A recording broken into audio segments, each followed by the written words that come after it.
Senator Hunley, thank you so much for sitting down with us. First question is, why do you want to run for mayor? We need a leader in our city, and we need a leader who is unafraid to be bold. And I've had a lot of experience, over 11 years as a school administrator, and I really believe I have what it takes to help support the city.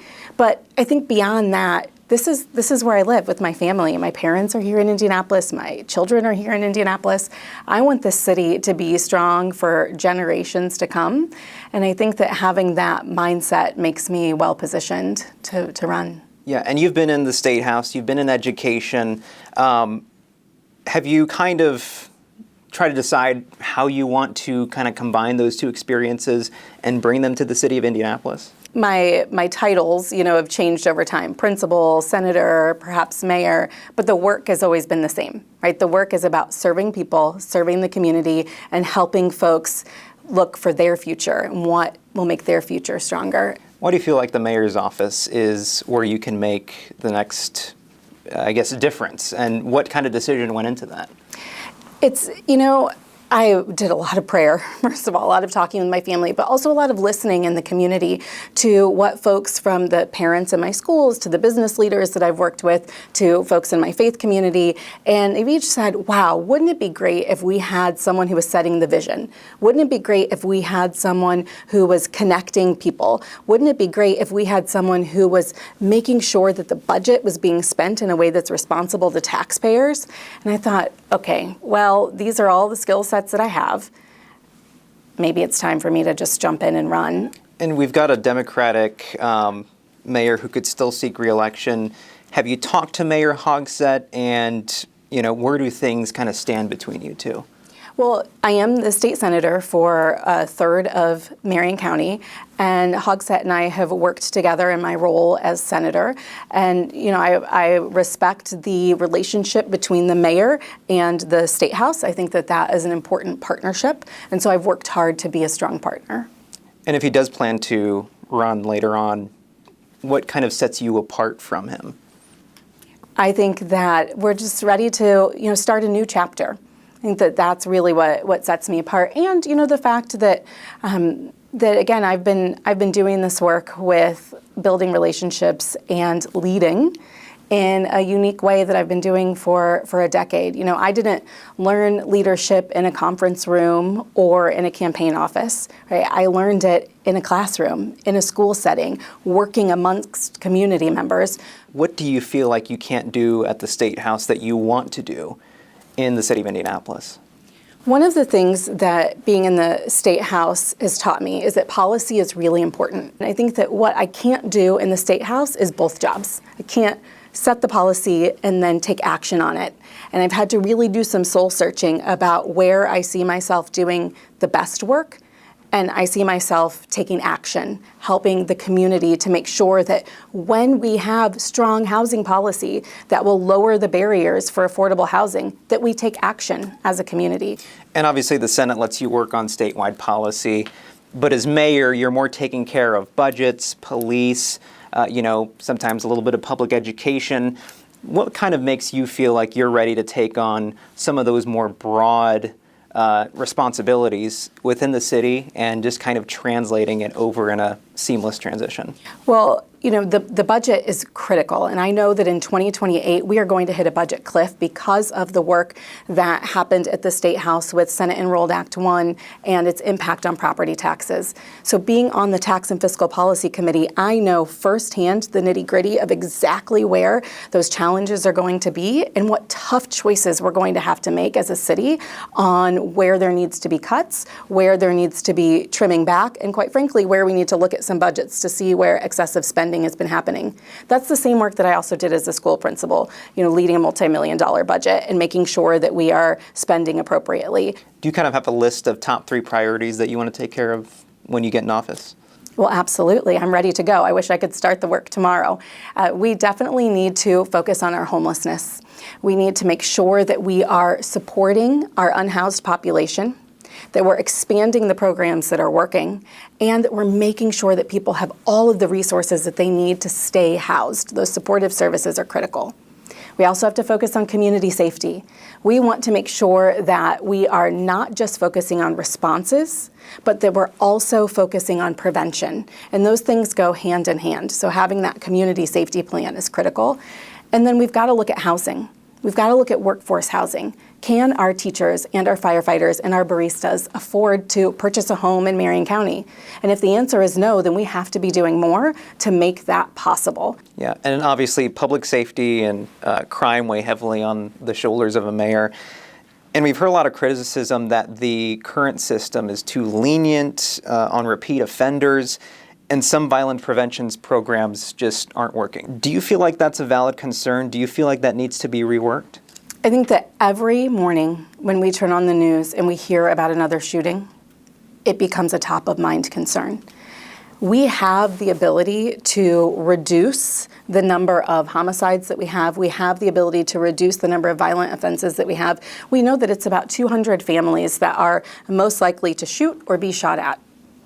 And what we've been trying to do is take targeted approaches to supporting those families to make sure that they have the wraparound supports that they need. But the programs that are doing that are under-resourced. So we have to resource what works. But we also are not going to ever enforce our way out of the problem, right?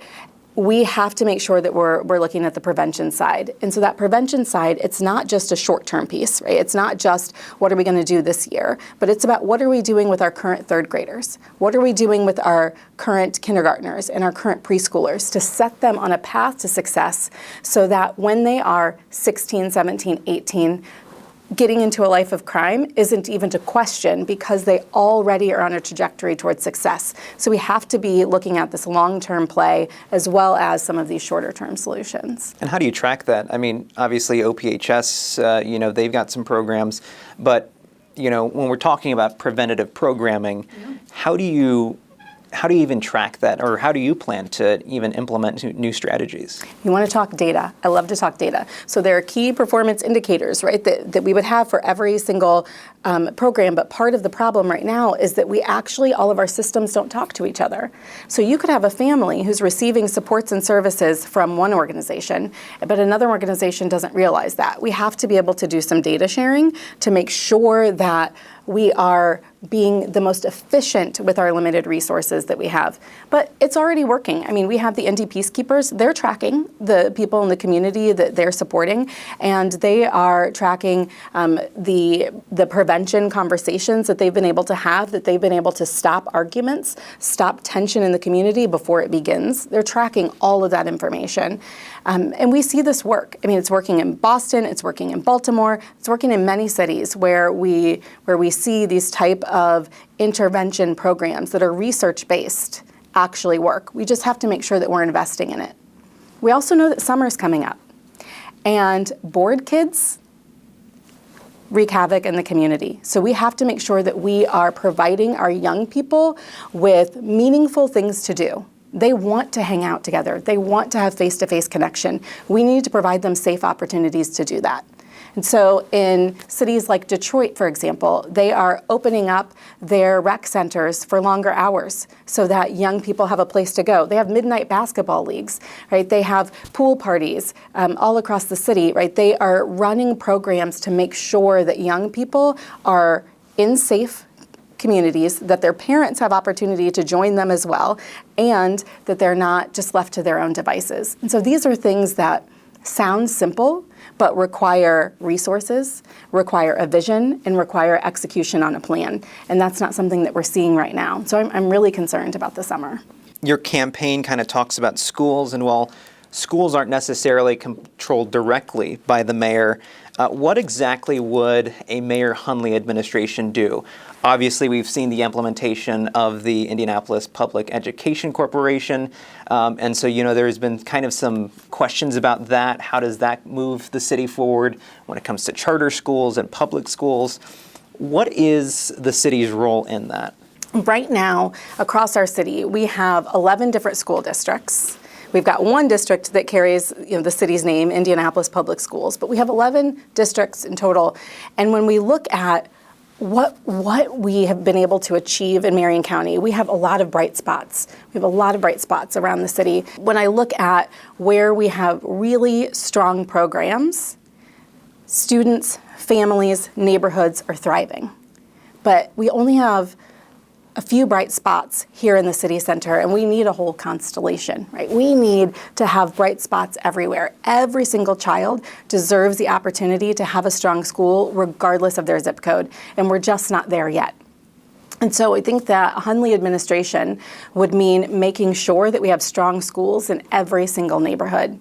And that's going to mean holding all schools, regardless of school type, accountable. I know that there are a lot of metrics that we can use to measure the success of a school.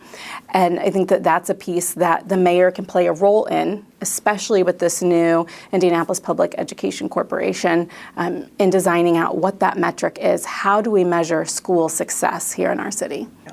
And I'm sure you've heard this, a lot at the Statehouse. Data centers, obviously a big concern. Do you support their development here in Indianapolis? Right now, what's happening is so hectic. It is so haphazard, and we do not have a clear vision and plan. To pop up a data center in the middle of a neighborhood, who in their right mind would ever support that? That is not an industrialized area. And right now, we don't fully know what the environmental impacts are going to be, what the impact on our energy grid is going to be. And so to use our community members as guinea pigs, as test subjects, is really unconscionable. I cannot believe that folks would vote to do something like that. I think that it's so important that we take a step back and that we make sure that this is strategic and that we're looking at this not just as Marion County by itself, but in regional and statewide ways, because our grid is all connected. I've served on the Utilities Committee as the ranking minority member for the past 4 years, right? I understand the interconnection between reliability and our rates. And if we are making incredible demand here in Marion County, it's going to impact people in Evansville. It's going to impact people in Fort Wayne. And we all have to be coordinated on what this is going to look like. And do you kind of support a moratorium on that? I've been really clear from the very beginning. I think that our data centers who want to come here need to be transparent. They need to pay their fair share, and that we need to, again, have a coherent system. And so right now, it sounds like we need to slow down. And if that means a moratorium, then that's what that means, until we can wrap our arms around exactly what those policies should be. We've heard a lot about data centers bringing a lot of incentives, tax incentives. Do you feel like that's fair for communities to kind of rely on these data centers if they're, losing money, local school corporations? How do you kind of balance that? It's definitely a balancing game. And the thing is that we cannot gamble with the health of our community members. I think that that's critical. When you look at Hobart, for example, and what the choices that they've made, that's a very different circumstance. They have put together a package that really is going to benefit the members of the community. But that's a decision for them to make. That isn't a decision for any outsiders to come in and make for them. I mean, someone can come in and say that they have all of the incentive packages in the world, but if that is really, truly not going to make it down to Aunt Jane on the corner, then it doesn't really matter. And so we have to be able to be transparent in government about what that true community benefit is going to be for each of the individuals who are most impacted. And right now, that transparency is not there. And obviously becoming mayor comes with a whole different level of scrutiny. Do you feel like you're ready for that? Bring it on.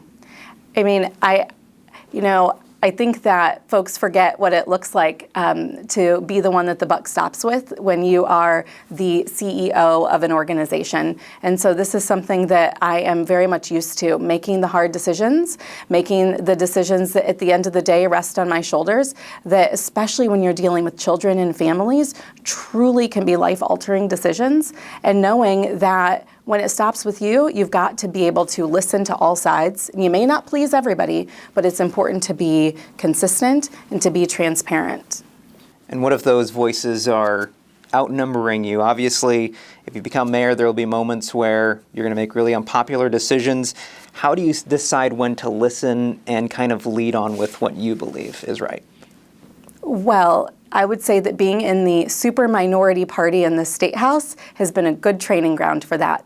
If you roll the tapes of the number of times that I went up to the microphone and said the most unpopular thing in a room, but what I felt was right in my convictions and what I felt like was representing the community, I did that time and time and time again consistently, even when it was the hard thing to do. And I think that if I can stand up, as a one of 10 in the super minority in the Statehouse, I'm not worried about doing that here in our city council county building. Do you have any examples of unpopular decisions that you've made within your own party? And how does that tell voters about how you plan to lead? I think that I've always worked to represent the voice of the community, and that has been the most important thing. And if that means questioning and pushing back on leadership, no matter who the leaders are, that's something that I will always consistently do. I think that it's so important to have integrity and to make sure that we're always working for the people. Let's talk about the other candidates that are officially in the race for mayor. Vop Osley and David Bride. Obviously, Vop Osley brings experience from within the City County Council, and then David Bride brings some experience from within the city in itself. Why should voters trust you, kind of an outsider from the city, to lead one of the biggest cities in Indiana? If folks feel like things are going well, they feel like their neighborhoods have more investment, if they feel like their family is more invested in the city, then I would say let's do more of the same. But the folks that I've been talking to do not want more of the same. They want fresh ideas, they want fresh vision, and they want someone who is going to take action, and that's me. All right, Senator Hunley, is there anything else that you want to add or anything that you want to stress that I didn't ask? One of the things that we didn't chat about yet is about the importance of building out our economic infrastructure here. We have a lot of small businesses. We have a lot of large businesses as well. And I've had the benefit of partnering with many of our business leaders, both large and small, during my different leadership here in Indianapolis. But we have just a real opportunity to make sure that we're focusing on our entrepreneurs, helping them get access to capital, and then expanding their opportunities here in the city, and not just downtown, but in each of our neighborhoods. We want to see more small businesses, more restaurants, more corner shops in all of our neighborhoods. That's something that, as I'm doing my porch parties, I'm hearing from people that they want that walkability in their neighborhoods. And that is an experience that we can build out for folks. But then also when we look at our larger scale corporations, we know that they want a strong workforce that is deeply rooted in the community. And so that sense of place is really important to them as well. So I'm excited to continue to partner with our business leaders on making sure that we can support both our entrepreneurs and our workforce. All right. Thank I think you. we pretty much covered everything. Yeah, thank you so much. Really Thank appreciate you. it. Thanks.